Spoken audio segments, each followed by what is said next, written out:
Assalamualaikum warahmatullahi wabarakatuh. Perkenalkan saya Dita Aprilia, NPM 71.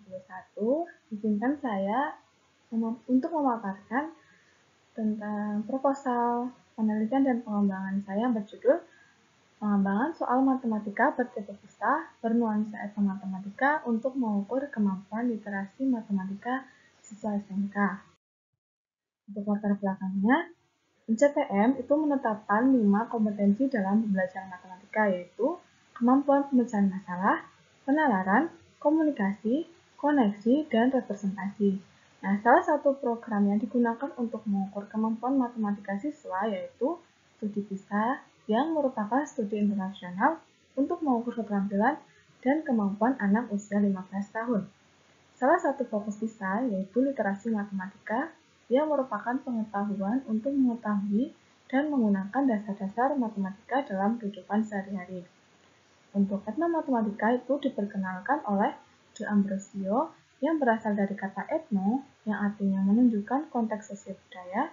Nah, sedangkan matematika adalah menghitung, mengukur, menimbang, memilih, mendesain, membandingkan, dan juga memainkan. Nah, etnomatematika itu diartikan sebagai persimpangan matematika dengan sejarah, budaya, dan sosial matematika. Nah, Indonesia yaitu salah satu negara yang ikut serta dalam studi PISA. Hasil studi PISA di Indonesia pada tahun 2018 yang dirilis oleh OECD yaitu menunjukkan bahwa skor rata-rata matematika mencapai 379 dengan skor rata-rata OECD itu 487 menurut Kemendikbud 2019. Nah, hasil tersebut itu menjadikan Indonesia berada di bawah rata-rata skor OECD.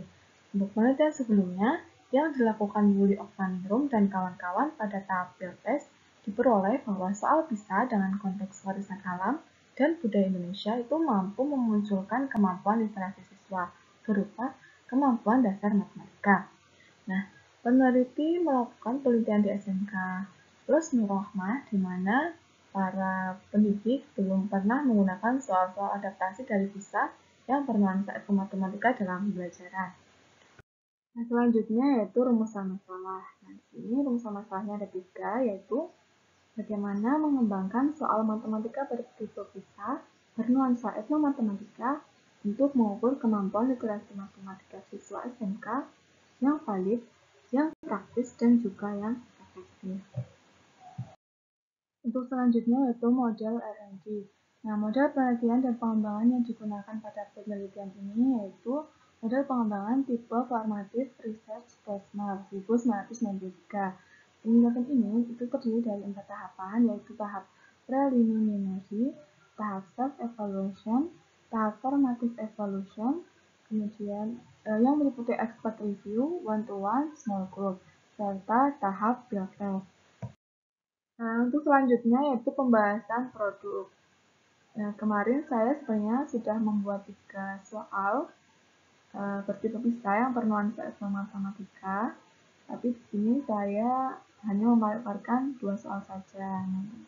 Soal yang pertama yaitu aspek kemampuan literasi matematika pada PISA, aspek konten yang diukur adalah uncertainty in data. Untuk prosesnya yaitu menggunakan konsep, fakta, prosedur, matematika, dan pemikiran. Untuk level nomor 1 yaitu level 1 dengan soal pasar gerobak itu dibuka setiap hari. Dan pada tanggal 1 Juli sampai 27 Agustus tahun 2020 sekitar 500 orang itu membeli jajanan pasar seperti jadah. Jika di rata-rata kira-kira berapa orang yang membeli jajanan pasar setiap harinya? Nah, kemudian untuk soal nomor 2 yaitu aspek kontennya yaitu space and shape, kemudian prosesnya yaitu menafsirkan, menerapkan, dan mengevaluasi hasil matematika dalam konteks-konteks di luar matematika. Nah, untuk levelnya yaitu level 3, kemudian dengan soal tesnya, sebuah kios jajanan pasar menyediakan 2 jenis jadah, dua jenis klepon dengan ketebalan sama, namun dengan ukuran yang berbeda. Nah, permukaan klepon yang kecil dan besar itu masing-masing 3 cm dan juga 1,5 cm. Nah, jika setiap bungkus terdiri dari 10 klepon, harga satu bungkus klepon kecil itu adalah 5.000 dan sedangkan satu bungkus klepon yang besar itu 15.000. Nah, manakah yang lebih menguntungkan?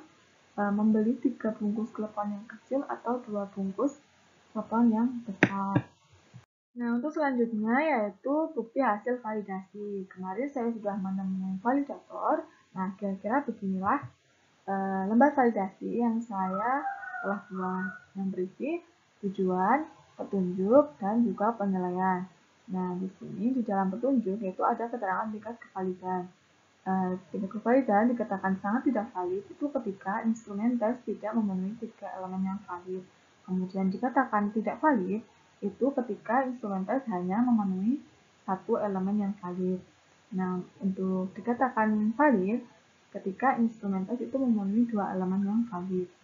Nah, untuk dikatakan sangat valid ketika instrumen tes itu memenuhi 3 elemen yang valid.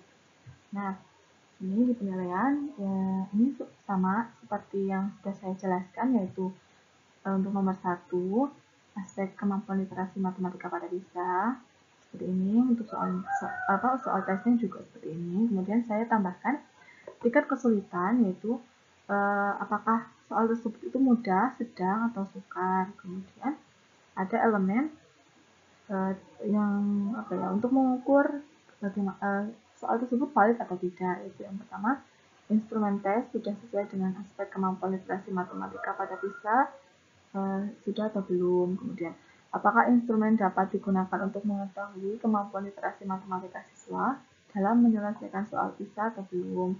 Nah, apakah bahasa yang digunakan pada soal itu komunikatif dan mudah dipahami atau tidak. Nah, seperti itu.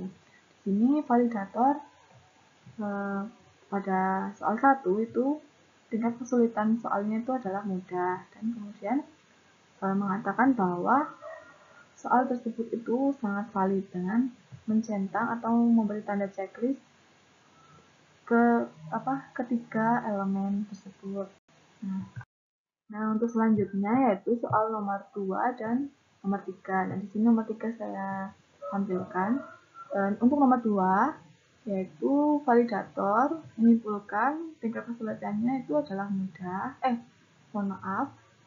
Ketika kesulitannya itu adalah sedang. Kemudian dia memberikan tanda checklist ini kepada 3 elemen tersebut. Nah, kemudian untuk soal nomor 3 yaitu untuk kontennya, aspek konten itu change and relationship. Kemudian untuk prosesnya yaitu sama seperti soal nomor 1 dan level soalnya yaitu level 4 dengan soal seperti ini. Nah, validator itu memberikan tanggapan yaitu untuk tingkat kesulitan soalnya itu sukar. Kemudian memberikan tanda checklist juga kepada 3 elemen tersebut. Nah, saya belum bisa menyimpulkan apakah ini soalnya sudah digunakan atau belum, tapi dari hasil validasi ini itu soalnya dikatakan sangat valid. Karena kemarin peneliti atau saya itu terburu-buru dalam membuat lembar validator sehingga saya kurang menambahkan apakah soal ini perlu direvisi atau sudah dapat diterapkan seperti itu. Nah, untuk biodata validatornya sendiri itu namanya Tri Sumiati. Nah, tempat tanggal lahir itu Kebumen 5 Juli 1994. Beliau profesinya adalah guru matematika di SMK Kelas Nurul Rohmah. Sekian pemaparan dari saya. Kurang lebihnya mohon maaf. Wassalamualaikum warahmatullahi wabarakatuh.